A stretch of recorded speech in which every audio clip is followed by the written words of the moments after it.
Hello, Kiss Army. My name is Xander, and this is a 2024 Kiss News Update.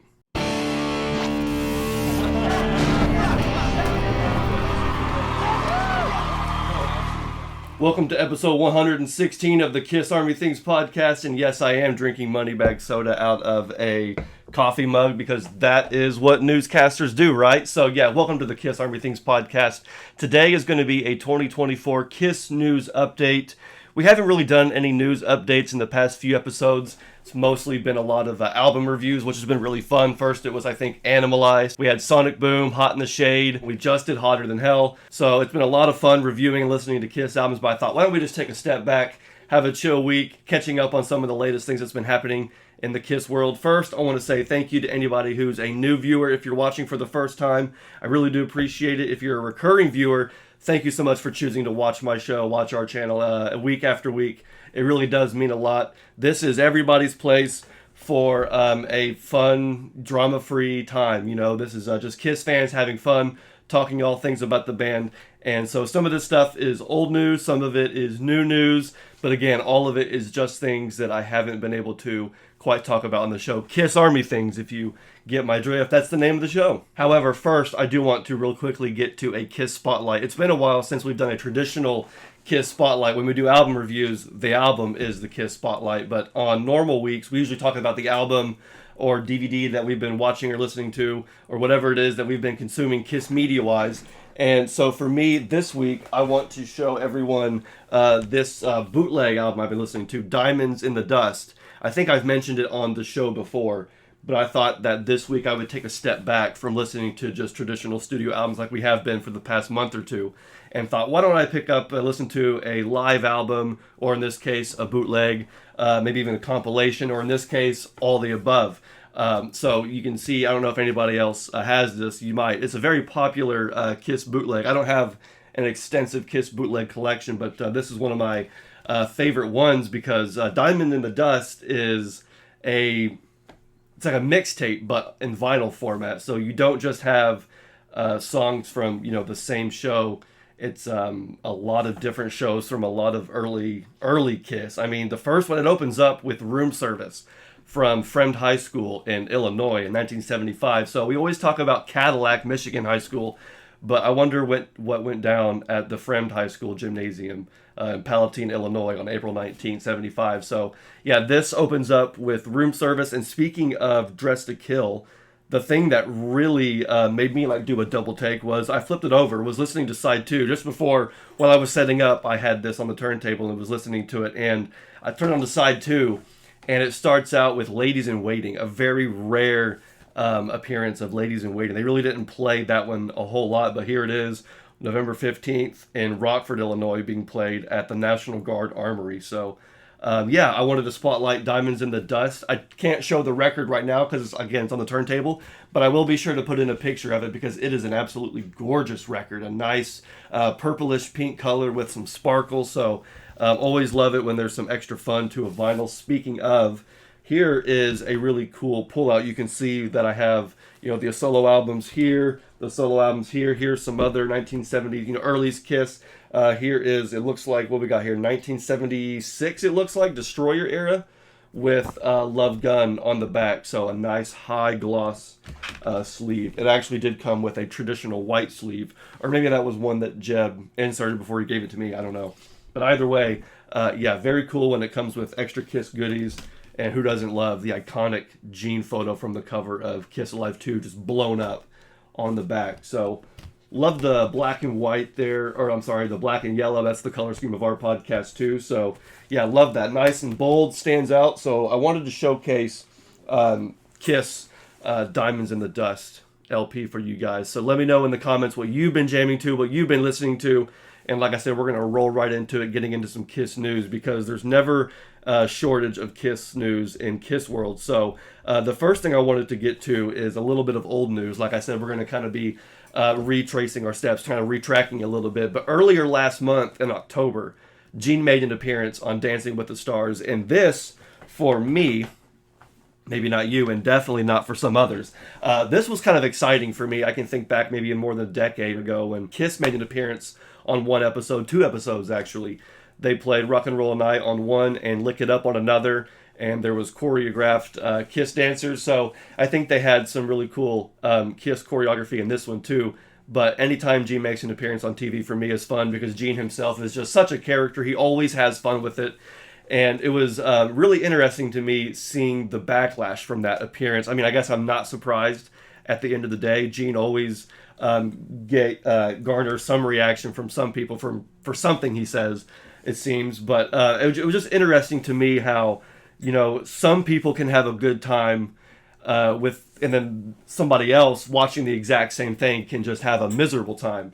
But I wouldn't even talk about this. A lot of people had a lot of things to say about how Gene conducted himself on the show.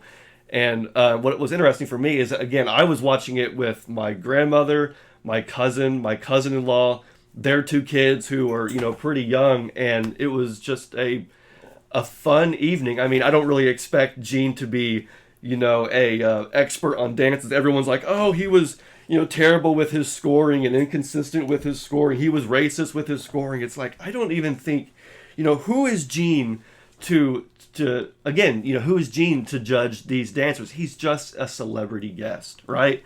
He's just there to bring in other people who don't watch or haven't watched in a long time. And he's there to get ratings and to get views. And that's exactly what happened, for better or for worse. But yeah, again, it's just always interesting to me how people can, take something so small, especially in today's world, something so small and just blow it up into something big. And normally I wouldn't even talk about this stuff. Like, why is this even news, Xander? Well, I guess, I don't know. For me, what I liked about it, what I appreciated was how Gene handled it. Because he said, I regret nothing. I take back nothing. It was a good time. Everyone's just upset because they want to be upset. Makes no difference to me. I move on. And I think that's the appropriate reaction to have to a lot of things, because sometimes it seems like there's a very vocal minority who just seems to try to speak louder than everybody else who otherwise is going about their day having a good time.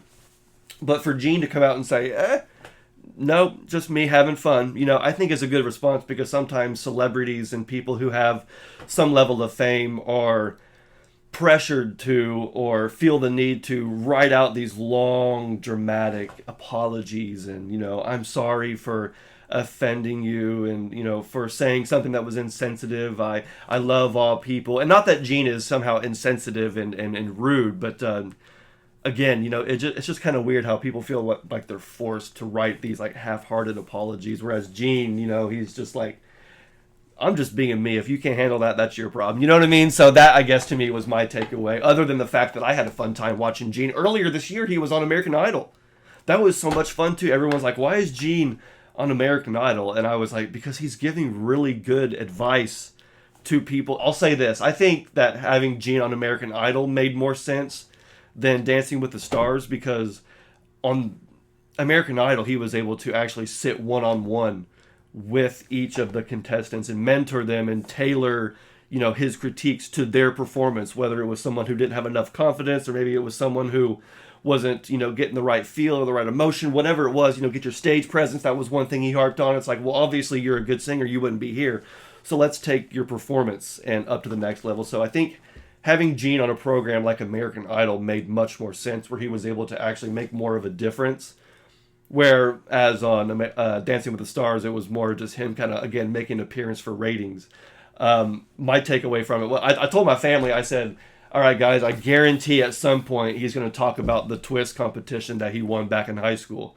And they're like, what? Why would Gene, did he really? And I'm like, just wait. He's going to say something about the twist competition in high school. If he doesn't, I'm going to be really surprised. And lo and behold, at some point he did. So, when I approach things like that, it's really just, it's just fun for me. So hopefully in the future we see more appearances like that from Gene or any of the other members. I mean, I don't know.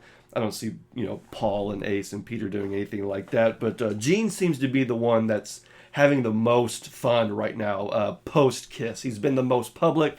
He's been the most out there doing the most. Not that the other guys haven't, but it's just really cool to see Gene doing Gene, I guess. Don't let anybody stop you from having fun, Gene. And I'm going to continue on with the Gene news, too, because this is something that actually happened a couple episodes ago. I just didn't get a chance to talk about it because we have there's always so much. I wish I could just do like 2 or 3 shows a week, because I would, because again, there's always so much to talk about. But this is a little bit more recent. So Gene, as we all know, has been touring with his solo band and has been playing in some shows in Sao Paulo, Brazil. He did some shows over in Europe, and in 2025 he's going to be returning to the States, which is really exciting because I missed him somehow on the last tour, on the last Gene Simmons solo tour, and that's not going to happen again. So as soon as Gene announced that he was going to be playing at the Beaver Dam in Louisville 2025 on Saturday, May 3rd, I thought, we have to go. There is no way Gene and his band are coming that close, and we're just not going to go. Not again. Not this time. So we secured tickets for the Gene Simmons show at Beaver Dam in Louisville in 2025. And I'm already looking forward to it because we're getting towards the end of 2024. And it's been an interesting year for KISS fans. I don't know about you guys, but it's been great. And we're going to do a 2024 KISS recap episode in a couple months, about a month and a half or so. So we're going to go through all that, and it's going to be really, really fun because a lot has happened in 2024 that I didn't expect, but it's nice to already have something to look forward to in 2025. The fact that Gene has some solo dates announced. I don't know what the other solo dates are, but I do want to pull up something else real quickly because I just saw this today before filming. I was just going to talk about that. Hey, we get to see Gene next year, which is super, obviously, exciting on its own. But for anybody who's also looking forward to maybe buying tickets to see Gene at a show near you next year in 2025, his right-hand gal, Christina Vitagliano, who is the owner of KISS Monster Mini Golf in Vegas, she helps Gene with the bass experiences and all that. So if you're somebody who, A, wants to see Gene next year, and you're into all of the Gene Simmons bass experiences, all that backstage stuff, I have some good news for you because Christina posted just a couple hours ago on Saturday the 2nd. She said, "Psst, a certain demon is working on 2025 U.S. Gene Simmons band dates. So we already have the one, so that means there's plenty more to come.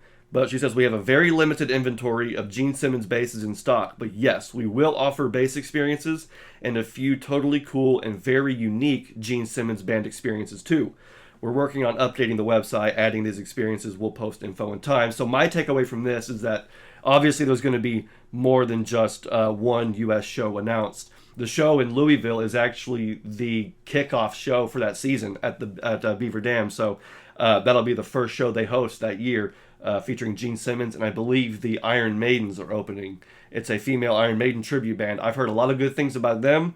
Looking forward to seeing them. Obviously, they wouldn't, obviously they're good because Gene wouldn't have someone less than opening up for him. So that's really exciting. But if you're into all that behind the scenes stuff, the Gene Simmons bass stuff, she even said very unique Gene Simmons band experiences too. So of course we're all used to the Gene Simmons bass experience stuff where you get a signature bass from Gene, hand signed to you, and then I think he usually does some kind of like bass class. Maybe I'm thinking about something different. I know on the KISS cruises there's always been these really cool experiences where you get to write a song with Gene, and I know some fans have commented on that in the past, which is just super awesome. So leave it to Gene to always, make the most and make the best of everything. So I don't know if we'll be able to do any of that stuff. I mean, we can barely afford to go to these shows as it is, but I still think it's cool that other fans get to do that kind of stuff. We never did get to do any of the meet and greet stuff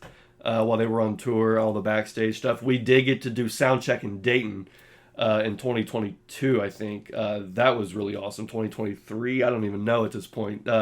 It's starting to all blur together, but still really cool. So yeah, if you're into that, be on the lookout for that. Follow Christina on Facebook or on social media, and then be sure to keep up with Gene Simmons. What is it? GeneSimmons.com, GeneSimmonsAxBass.com, whatever it is. I'm sure he'll tell us at some point, but still really cool. I'm looking forward to this because, like I said, it's going to kick off the 2025 concert season, not just for Beaver Dam Amphitheater, but KISS Army things as well. So if you're going to be at that show, come say hi, check us out. We're just going to be in general admission, so nothing fancy there. But I did want to mention that because, I mean, as you guys can imagine, we're super, super excited for that. I know I've been seeing a lot of clips from Gene's show. I like his set list. I like what he's doing. Maybe I'll be the ones that get to go on stage. He brings a lot of folks on stage, and he's really into making memories for everybody on this tour. He's having a lot of fun with it and being loose, and so I'm excited to see what else happens. But again, that's in the distant future. I'll mention something that's happening, actually happening now. So I'm surprised we haven't mentioned this on the show, but the Creatures Fest, or excuse me, Kiss Cancer Goodbye 3 event is happening in Sarasota, Florida on December 6th through the 8th in Florida. And so if you guys have been to these events, you know how epic they are. I've never been one, but I know folks who have, and I've seen pictures and seen video, and it's always a great time. This is the third event in the Kiss Cancer Goodbye event series. It's brought to you by the same folks who brought us Creatures Fest, which seems like at this point that might be the only way we're going to be seeing any Kiss expos. I mean, the Indianapolis expos haven't returned yet. There hasn't been a New York and New Jersey Kiss expo. The Cleveland and the Chicago expos, all of those have kind of just gone away. And I wish I knew the model more, because I've really toyed with the idea of hopefully in 2025 being able to do something for the Kiss Army here in the Hoosier State, here in Indiana. That would be super awesome. I'm just kind of got to figure out the kinks on that, because there's a lot that goes into that. But I'm glad to see, I forget the guy's name, is it Neil?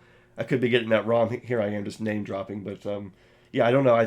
Whoever is doing the Creatures Fest and the Kiss Cancer Goodbye events is super awesome, because again, this is the only way it seems like we're seeing any sort of Kiss Expo return. And as far as this one goes, Creatures Fest 3, there's going to be a lot of musical guests. You are going to have, of course, I think it's called Expo City, where there's a bunch of vendors who are selling collectibles, selling items, selling merch. So you can shop around, but there's going to be a lot of musical guests. I think Anton Fig is going to be there.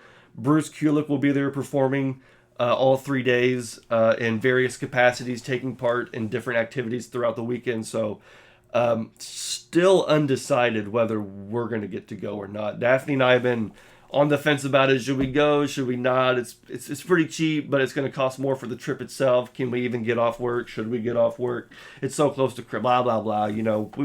We're still unsure whether or not we're going to get to go to Creatures Fest. But what was, I think, the most exciting for me, and if you watched an episode a while back, Joey Quesada himself announced for the first time that his band, they call themselves, I think, the Handsome Devils. The Handsome Devils are going to be playing in its entirety both The Elder and Creatures of the Night. So 81 and 82 Kiss, two completely different Kiss albums in their entirety being played live.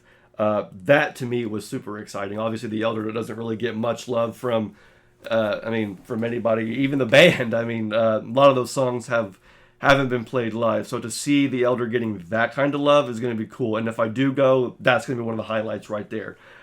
Joey Quesada, great drummer, so hearing him play some of the Elder stuff, and Creatures, which is huge, big, and bombastic. He's an Eric Carr fan. I'm a big Eric Carr fan, so that's going to be awesome. And what I found funny was he was talking about how the stuff on The Elder is almost just as hard, if not harder, to play than Creatures. At least on Creatures, all the drums are pretty, hard, banging straight ahead, and whereas The Elder, it's, a little bit more complicated, and there's not, what was the song he was saying? Just a Boy. It's like, are there any drums in Just a Boy? Well, yeah, they are, and the timing on that can be a little difficult. So, yeah, I'm sure he'll do great. I'm sure he'll do fine. But anyway, yeah, so we can look forward to a really cool event coming out of this. Kiss Cancer Goodbye. Go to creaturesfest.com if you want to get some more info as far as tickets and venue and all that. But I thought it'd be cool to mention here since we haven't. And it seems like this is one of the only really big major Kiss events happening right now. I know there was an event, I think it was a very similar event where Vinnie Vincent, Ace, and Bruce all played together and performed together. That was very unique, very interesting. So, yeah, that's coming up December 6th through 8th in Sarasota, Florida. Check out Kiss Creatures Fest for more info on that. And I was just talking about Bruce Kulick making an appearance. That actually leads me into the next piece of Kiss news, or Kiss-related news, because just almost casually, flippantly in a Facebook comment replying to a fan, Bruce announced that he was going to be focusing on writing a book in 2025. And that was going to be something that he was working on. Now, that could mean that the book won't come out until 2026. But just the fact that Bruce said he was going to be working on a book, and that's on his radar, and that's on the schedule, is amazing to hear. I feel like it's been a while since we've had a really good official Kiss book like that. I mean, I read Kiss and Make Up, Gene's book, a couple times a long time ago. Read Face the Music twice when it came out. Didn't even bother with Make Up to Break Up and No Regrets by Peter Nace. By Peter Nace, I don't think they really had much of a hand in those books. I think they had to have a lot of consulting and writing those books. But I don't know. Having a book by Bruce, by Eric, and by Tommy. Those are the three books that I want to read. Those three worked very closely with Gene and Paul, very closely with Kiss for years, decades collectively. And so that is, Bruce especially, is a unique perspective and a unique vantage point. So I'm excited to hear more about Bruce. Obviously in and out of Kiss, a big chunk of his career, I guess, was Kiss, or at least a big focus of the book will be Kiss, but we're going to get a lot of non-Kiss stuff too. And so just to hear more about who Bruce is, Bruce's life, and his influences, and just the course of his career is going to be so interesting to read. I'm already looking forward to that, even though, again, if he's going to start in 2025, who knows if it'll be released until 2026. But again, that gives us something to look forward to. Who knows? I really hope that I don't think Eric or Tommy, they don't seem like the guys that would sit down and want to write a book. I feel like, Bruce, he makes so many appearances, he gets asked so many of the same questions that, again, I'm just looking forward to hearing about, certain things about him coming into Kiss, what that time was like, and then finding out that he's actually going to be the guy in Kiss, and then finding out, after a decade or so that he wasn't no longer the lead guitar player in Kiss, and kind of how he dealt with that, hearing more about Carnival of Souls.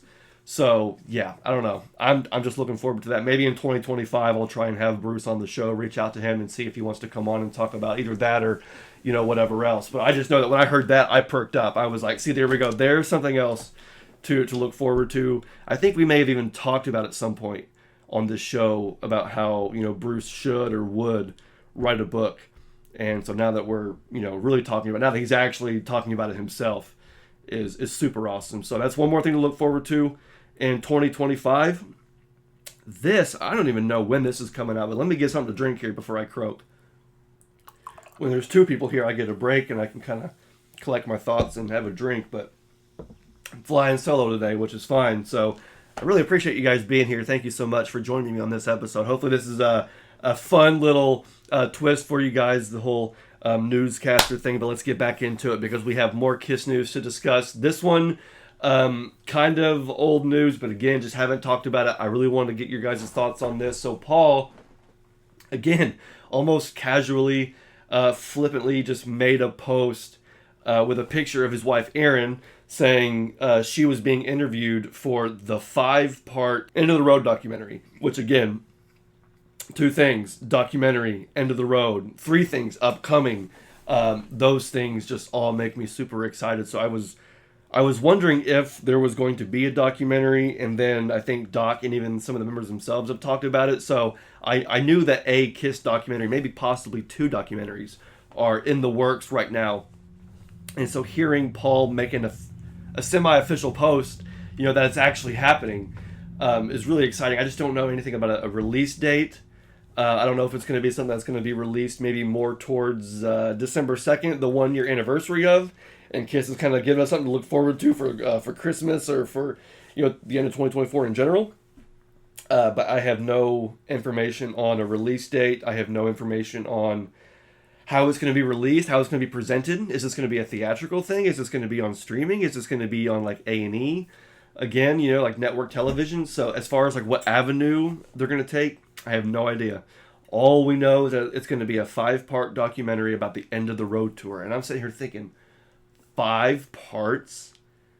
How long, which I'm not complaining at all, how long is this going to be? I think this documentary is going to give us the closure that everybody was really looking for and kind of clamoring for at the Garden show. Kiss went out on stage and blew the place up and did exactly what they're always known to do. And some fans were I still think some fans haven't let go and are still upset about that. And so they're wondering, where's the love?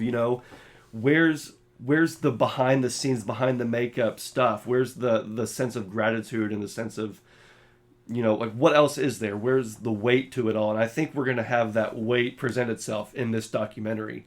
Just 5 parts, though, seems like a lot. So I'm thinking, I don't know, maybe part 1 is the planning of the tour, them thinking about announcing it, creating the costumes, the stage. Part 2, the tour starts, everything's underway, the momentum is just getting there before part 3, where you get COVID and obviously the pandemic and Kiss 2020 goodbye, how they're navigating that. Part 4, things are back up and running again. You got that momentum in full swing. They announce Final 50, and maybe that last part will either be all about the Final 50 or just the last show in New York. I don't know, but I mean, 5 parts. There's a lot of room to just really expand on this, and I just can't help but think that we're going to get a lot of really cool stuff with this. And maybe, I shouldn't even say this, but I already started it, I might as well go and finish it. So maybe this will be like sort of the Band-Aid on the whole Dubai thing, because I think some people are still obviously upset about that. Some folks actually were able to reach out to McGee Entertainment, and they were sent packages of reimbursement merch, as we'll say. The company that was overseeing all of that kind of dipped. Kiss has been in pending litigation for a really, really long time, so of course they're not going to speak publicly on that. And of course everybody in the comments right now are saying they should give the documentary stuff to everybody for free, and that's just a ridiculous statement. Those people have no knowledge of business and how it works. That's fine. But maybe, just maybe, with the way they package this and release this, maybe this will be that same feeling that we were feeling for Dubai. This really special event, having mementos from this event, and something that we can kind of rewatch over and over and over again and re-engage with. It's been a while since there's been, I feel like, a proper Kiss release. I guess Kiss Rocks Vegas, right? 2016, where they did the album and the DVD, the Blu-ray. There was a bonus disc, and there was the Best Buy version, and there was the hardcover book version, and the yada yada yada. So that was super cool. So maybe we'll get something like that, where it's a really cool, collector's thing, really immersive. I don't know. I could just be blowing smoke. It could literally be a 5-part documentary on A&E. And that's it. Who knows? We'll see. But as soon as more info is released, I will definitely share it with you guys. Definitely post about it. Hopefully you guys are following us on Kiss Army Things social media, Facebook, Instagram. We do have a Twitter and TikTok, but we don't really use it all that much. But if you want more Kiss Army Things, you can there. Where's the Patreon folks at? Patreon folks, shout out to you guys. Thank you so much. Your presents and gifts are on the way. Your Kiss World gifts. Thank you so much. And if you want to become a Patreon subscriber, head over there. We really do appreciate it. The last thing I can say about this documentary is that Bill Starkey himself, the founder of the Kiss Army, he himself posted on Facebook saying that he was interviewed for the documentary, answering some really cool questions. Not only that, but he had this is maybe a week or two ago, had just signed the release forms. So, that tells me that, again, there's movement. The process is moving forward. Hopefully we're close to seeing this documentary come out. Very exciting. But yeah, so we have Paul posting about it, Bill Starkey saying he was interviewed for it, signing release forms. We know Aaron's going to be a part of it. So I think we're going to see a lot of people interviewed for this documentary that maybe we felt like, we're missed out on December 2nd. Again, I know a lot of folks have passed away, so maybe at some point with that documentary there will be a mentioning of, or a list, or a special thank you to, whether it's in print or spoken or in visual, whatever it is. I really do think that this documentary is going to give a lot of fans that will allow themselves, right, the closure for this. Some folks you just can't please. They'll never be happy. They'll always raise the bar, move the goalpost. Can't help that. But me, myself, very excited. And I don't have too much more news to get to. This one is more of just a quote from Paul. It does have to do with the Avatars, the show that we're going to be seeing in 2027. So if that's not your thing, be sure to skip to the next chapter. We have all the timestamps in the comments, or excuse me, in the description. You can kind of look around and see what topic is most interesting to you and click on that topic. But anyway, this excites me, talking about the Avatar show, because I'm still trying to figure out what it's going to be and what it's going to look like. Obviously, we'll never know. We're not going to know until it actually happens, until we see video, we see a promo, or we see it for ourselves in person. But every time they talk about it, it gets me more and more excited, more and more intrigued, but it also confuses me, because I feel like whenever I started, well, let me just get to the quote first. I'll get to Paul's quote, we'll get to the news portion, and then we'll talk about it. So Paul, recently, I wish I would have made note of where this was, but you guys can probably find out very easy. Maybe I'll post it. I'll have it scrolling along the bottom. But in an interview, Paul said, I had mixed feelings about showcasing the avatars, because they're so early on. They look nothing like that. I mean, the avatars are identical. I mean, they look like us. And I think the idea was really just to show people that we're going to move on and we're going to continue, but it won't be like that. It's going to be, here we go, in an immersive experience that you'll come to, and there will be heat and fire and wind and things flying around. I would say it's Cirque du Soleil meets Star Wars and a KISS concert. So now here's what gets me so excited, because when they first announced those avatars and what we saw at the Garden, I was thinking, okay, so they're going to take KISS as we know it, right? The Gene, the Paul, the Eric, and the Tommy, and they're going to translate it into a more artistic, some folks might say cartoonish, a more artistic rendition of the band. For instance, I love the Spaceman. The Spaceman graphics that we saw, the outfit with the bandana and just the overall look reminded me of freaking Kenshi from Mortal Kombat. I don't know, I love Kenshi, so looking at that just, made me real excited. But it seems, according to Paul, that was really just a demo.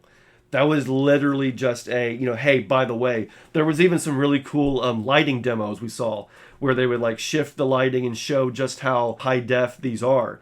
And even 20, 30 years ago, the technology, that right there is just cutting edge. You can see the pores on their faces. They've completely sculpted their heads in 3D and have created 3D models of them, and their eyes move. So I see what they're trying to do.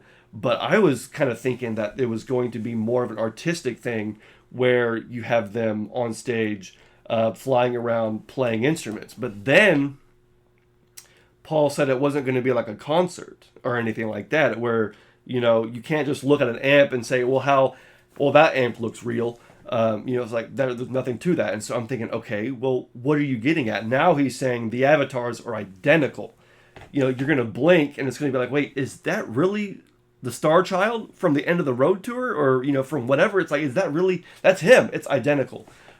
So that to me is interesting, because what we saw at the Garden was more of a, not free form, but more of, again, just an artistic rendition of the demon, the Star Child, while still basing it around the physical, person themselves. But now it's seeming as if it's going to be legitimately just almost like a one-to-one, which, again, technology-wise is absolutely insane.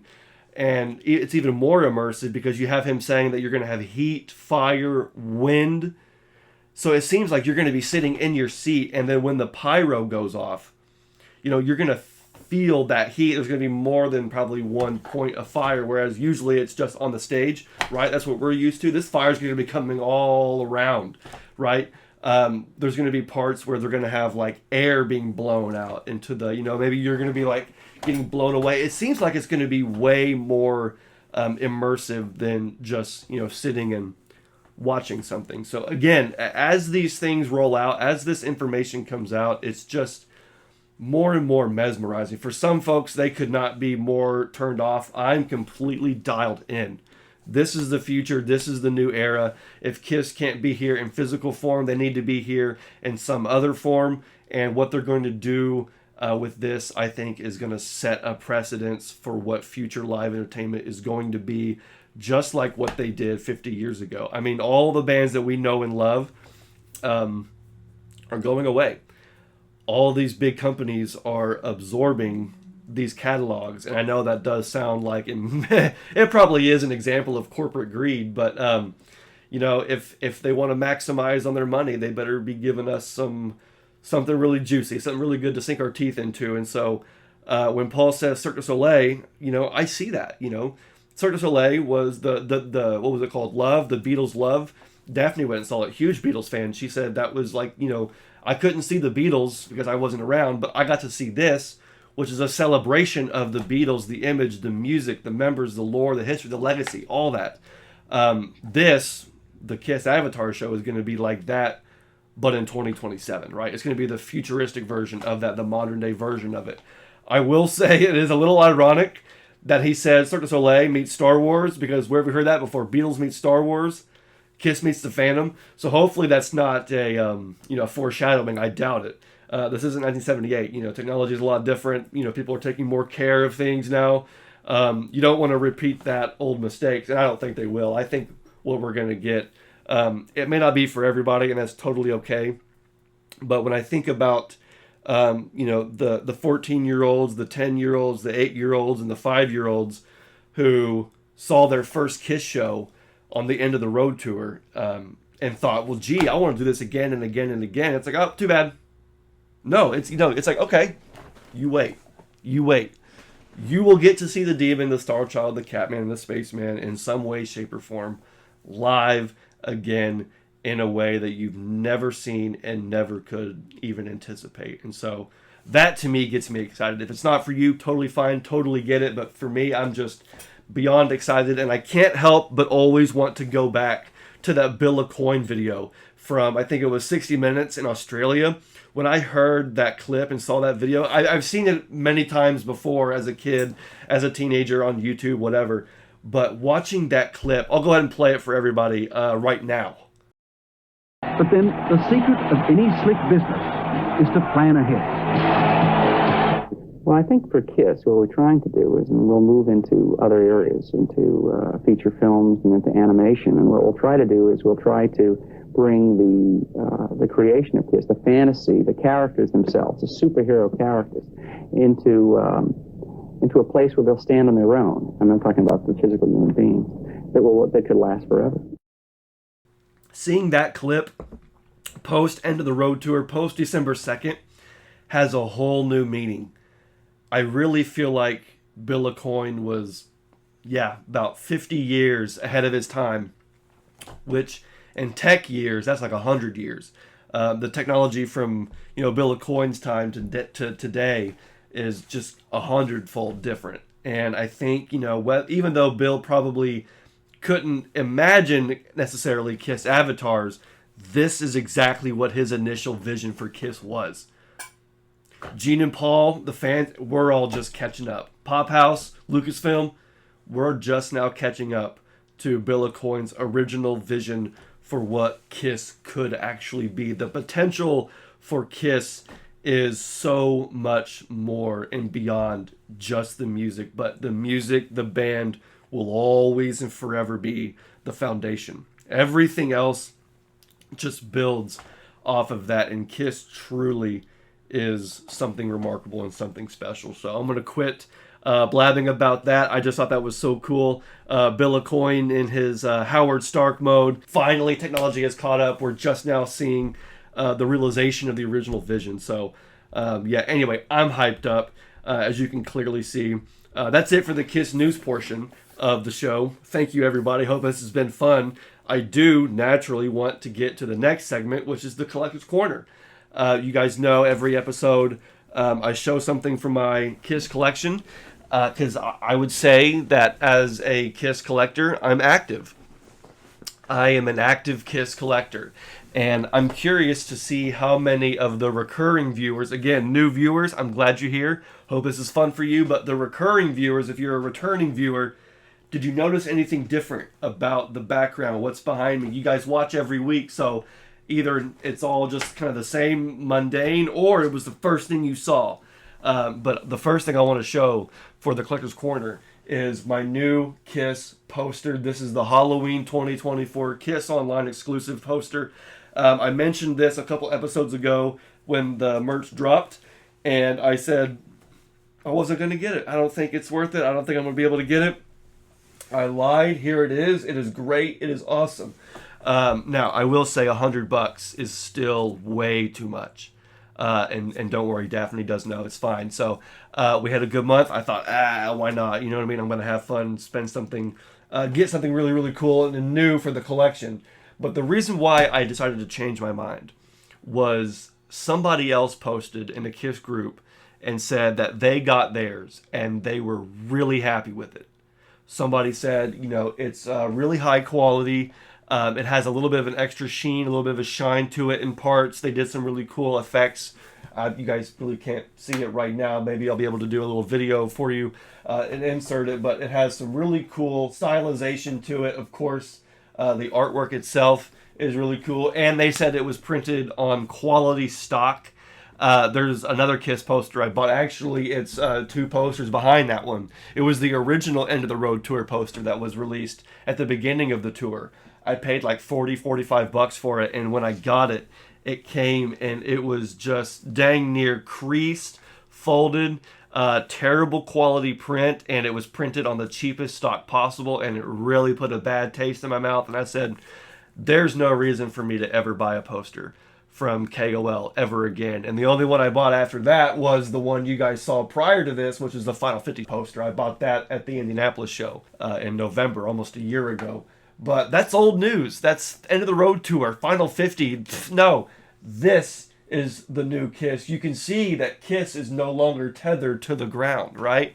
This is a symbolism for them, moving on into the digital world as KISS avatars. So I like, first of all, obviously, it still is Gene, Paul, Eric, and Tommy. It's still End of the Road KISS. But it's an artistic rendition of the band. They're floating off the ground. They have the glowing eyes like they do on the Creatures of the Night album. I've always said that the avatars, just that name, isn't really that exciting. When I think Avatar, I think either blue people or a little boy with an arrow on his head. I don't think of KISS, you know what I mean? So hopefully we saw what we saw was a demo and a work in progress. Hopefully that name is a work in progress. They have the avatars. That's cool. The avatars. It's avatars, but it's ABBA, right? It's catered to ABBA, and so I think there needs to be something like that for KISS. The KISS creatures, I don't know. We can call these the creatures. They have the glowing eyes. I don't know. Calling them avatars for now is cool. For now is fine. I guess I could live with it, but it'd be cool to have some kind of a more heightened, more stylized, more dangerous name. But forget that. Talk about the poster. Love the poster. I think it's super well done. My only complaints, besides $100 for a poster, is ridiculous. I wouldn't have bought it if I hadn't made up such a cool backstory for it, and if I didn't, like I said, have a good month financially. Hey, let's, end of the month, Halloween, buy something cool, something new for the KISS collection, whatever.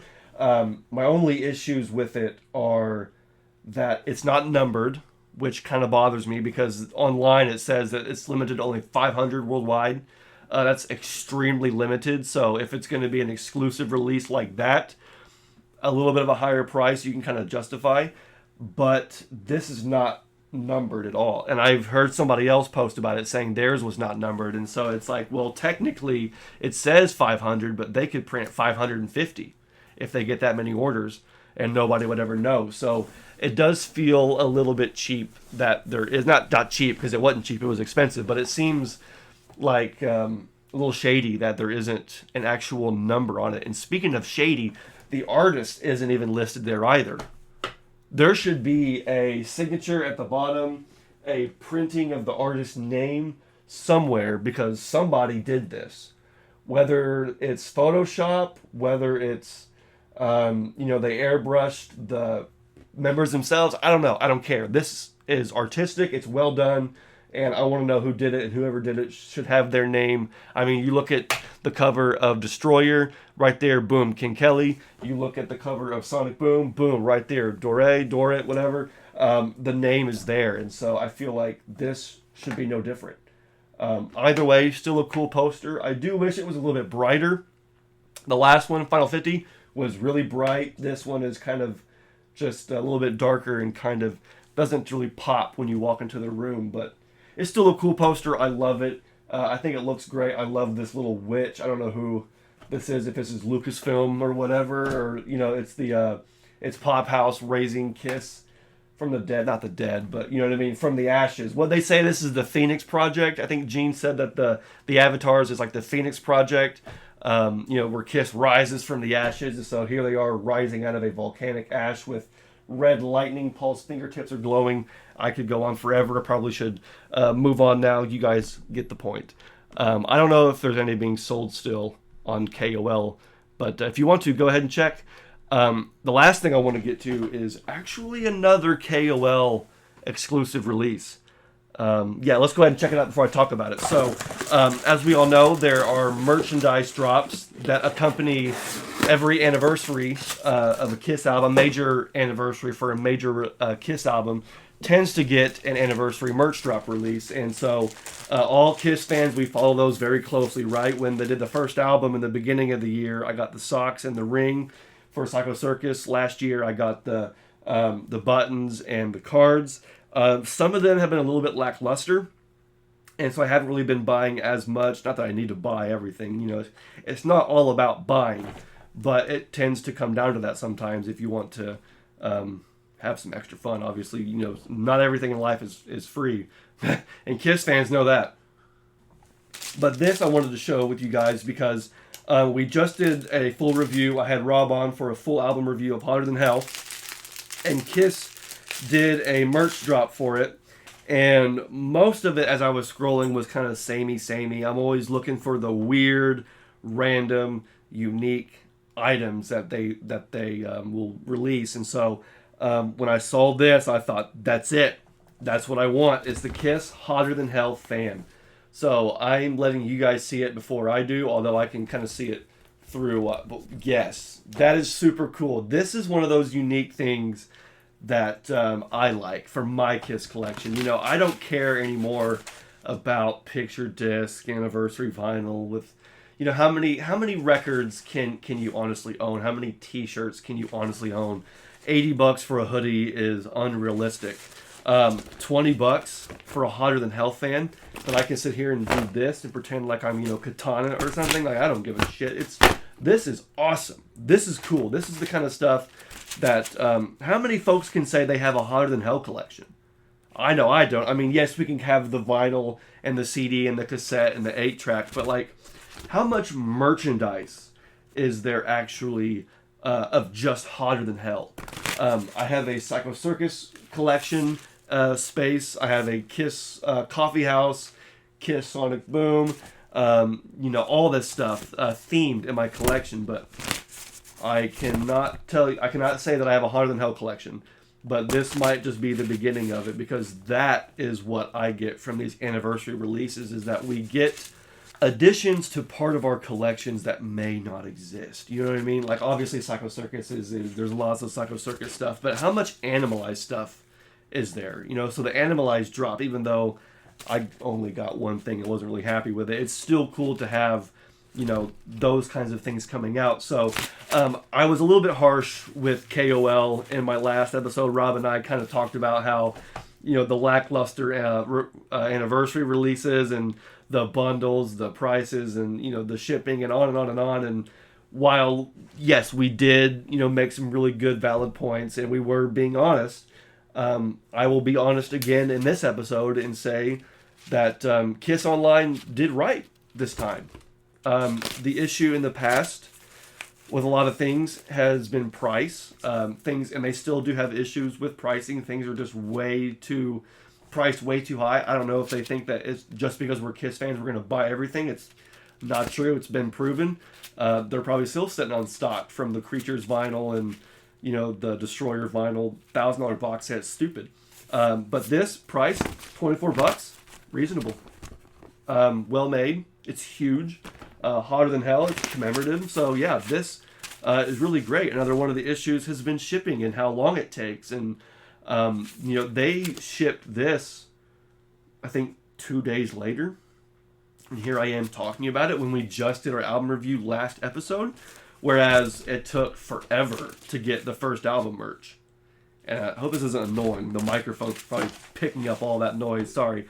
But I don't know. I thought that even though in the past that KISSOnline has had some issues and still does have issues to resolve, I can be honest and say that they did right this time. That was shipped very promptly, packaged very well. The pricing was a little high on that poster, $100, stupid. This fan, really well made, really well done, super awesome. I want to see more items like this come out in the future for more anniversary releases. They announced this along with the Animalize and the Hot in the Shade merch drops were announced timely. They were shipped timely. So thank you, KOL. I really appreciate that. Keep it up. All right, so we've done that. Now it's time for the KISS Merch of the Year segment. This is how I end every episode. Just more KISS fun, more KISS collecting fun, and I show something from my collection that corresponds with the same number as our episode. Episode 116, it's time for 2016. And today, I want to show this. I don't think I've ever shown this on the show before. It is the 2016 KISS Expo Tokyo book. So, we're always used to, yes, I am going to open this up, so bear with me. But anyway, so we're so used to KISS fan expos, right? Where the fans themselves put on the events, and it's more, it's more of a fan-run thing. Well, in Tokyo 2016, there was an official KISS Expo, an official, band-funded, band-supported expo that was full of course, the most incredible memorabilia you've ever seen. And one of the things they released in conjunction was this official guidebook. And so I thought, well, you know what? Obviously, I'm not going to be able to go to Tokyo to the 2016 official KISS Expo, but I can sure as heck get a book to commemorate it and to kind of officiate as the guide. So can't really read the book considering that if you look, it's all in Japanese. Which, it's fine, it's cool. Obviously, it's made for the Japan audience, but I'm just glad, me, some random American, that I got my copy. Lots of really cool, they're actually showing all of the items that were featured at the expo, including this really rare Alive 2 jacket right there from 77. So, a Japan tour satin jacket. Lots of instruments and really cool stuff. There was a photo that I saw when I was flipping just a second ago. I wonder if I can pull that photo back up. It was a photo of Eric Singer right there on the Monster Tour in his Monster outfit. What a super high quality photo right there. So it's been a while since I've gone through this. But, I mean, as you can imagine, it's super well done, well designed. Anything KISS in Japanese is an automatic win. And I think one of the next series that I do, the next collection series I do for KISS Merch of the Week over on social media is going to be the Japan collection. Because the more I think about it, the more cool Japan items I've collected. So I think I'm going to do a spotlight on the KISS Japan stuff. But for now, I'm going to go ahead and leave you guys. I hope you guys have a great rest of your day, a great rest of your weekend, and then have a great week. I really do appreciate you guys joining me for a 2024 KISS news update, talking about all the things that are happening. If I miss something, please don't hesitate to drop it in the comments. I know Ace has some upcoming performances as well. So if you're going to be seeing Ace, maybe you're going to be going to Creatures Fest. Maybe you're going to go be seeing Gene next year. Whatever it is, let me know in the comments the KISS updates I may have missed, what you guys think of the ones that we talked about, and of course the KISS Spotlight, what you guys have been jamming to, what you've been listening to and watching as far as KISS goes. I love talking KISS with you guys. I've been answering some really cool questions and really cool comments lately, and so I love interacting with you guys. Let's keep it fun. Let's keep it positive. I love keeping the flame burning, the KISS flame burning, and having you guys here with me. Really means a lot. So stay tuned for the next episode. We're going to go back to doing album reviews. Next time, it's The Elder. So if you're still watching after more than an hour or so of this show, after about an hour of the show, if you're still watching, you get to know first. We're going to be doing a full album review of The Elder, KISS Army Thing style. Please don't miss it. You're not going to want to. Stay tuned, subscribe for that, and join us over on the Patreon for more KISS fun. This has been fun, but honestly, I got to get out of this outfit. your boy does not wear. I mean, I'm full on. Like, look at the dress pants and everything. I went ahead and went to the nines, but I tell you what, you'll never find me in a suit and tie like this ever again. But it's been fun. You know, it's always fun getting creative with you guys and having fun. So really do appreciate it. Like I said, stick around for next time because it's going to be the Elder. And I'll see you in episode 117 of the Kiss Army Things podcast. Until then, my name is Xander. Peace out, take care, and rock on.